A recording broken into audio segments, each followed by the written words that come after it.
Part 1. The ultimate game pod Gyro Gearloose unveiled his most immersive invention yet, the Meta-Merse Pods. They promised a full sensory, hyper-realistic gaming experience. You don't just play the game, he said, you live it. Mickey, Minnie, Donald, and Goofy were the first to try it out. Part 2. The glitch they chose an adventure game called Realm of Questria. As the game loaded, a massive power surge hit the lab. The pods sparked, and the exit protocol was corrupted. The game's main menu vanished, leaving them standing in a pixelated forest. They weren't players anymore, they were characters. Part 3. The unskippable tutorial, a chirpy, unskippable fairy tutorial named Pix appeared. Welcome, new avatars. To exit the game, you must complete the quest for the crystal key. Failure is not an option. The log out button was grayed out. They were trapped.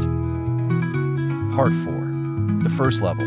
The forest apparel. The first challenge was a forest with shifting paths and mischievous, pixelated sprites that try to lead them in circles.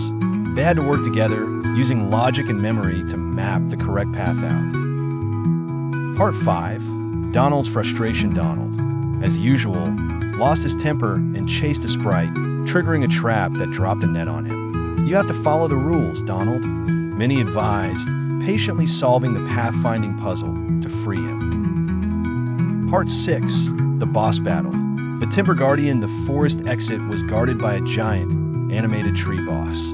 It couldn't be defeated by force. Goofy, thinking outside the box, noticed a beehive on a branch. He tossed a rock at it, and the bees swarmed the tree, distracting it so they could run past. Part 7. Level 2. The Caves of Conundrum. The next level was a dark cave system filled with logic puzzles. Doors only opened by solving riddles written on the walls. Minnie's sharp mind shone, deciphering each one. The answer is time, she'd say, and the door would swing open. Part 8.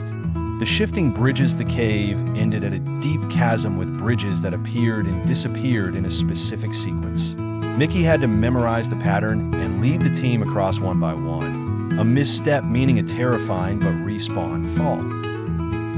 Part 9. The NPC with a heart. They met a glitchy, sad-looking NPC, non-player character, Knight, who was stuck repeating the same dialogue. Mickey showed him kindness, listening to his entire script.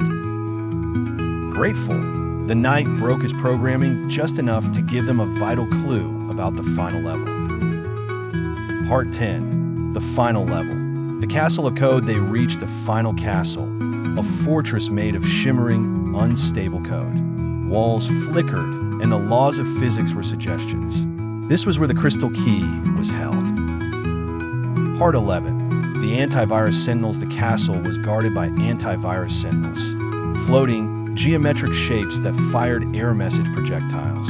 They couldn't be destroyed, only outsmarted. Donald used a reflection puzzle to bounce their own projectiles back at them, temporarily freezing them. Part 12. The Key's Guardian. In the throne room, they found the crystal key, but its guardian was a dark, corrupted version of Mickey's own avatar, a glitchy shadow created by the initial power surge. It knew all his moves. Part 13. The power of friendship. Mickey couldn't defeat his dark twin alone. He fainted, and the shadow copied him. Then, Goofy tripped on a loose tile, Donald quacked loudly, and Minnie threw a logic puzzle at it. The shadow, unable to compute this chaotic teamwork, glitched and froze. Part 14. The race against time. Gyro's voice crackled through a temporary comms link he'd hacked. The system is overloading. You have 60 seconds before a hard reset, which could erase your neural data. Get the key to the exit portal now.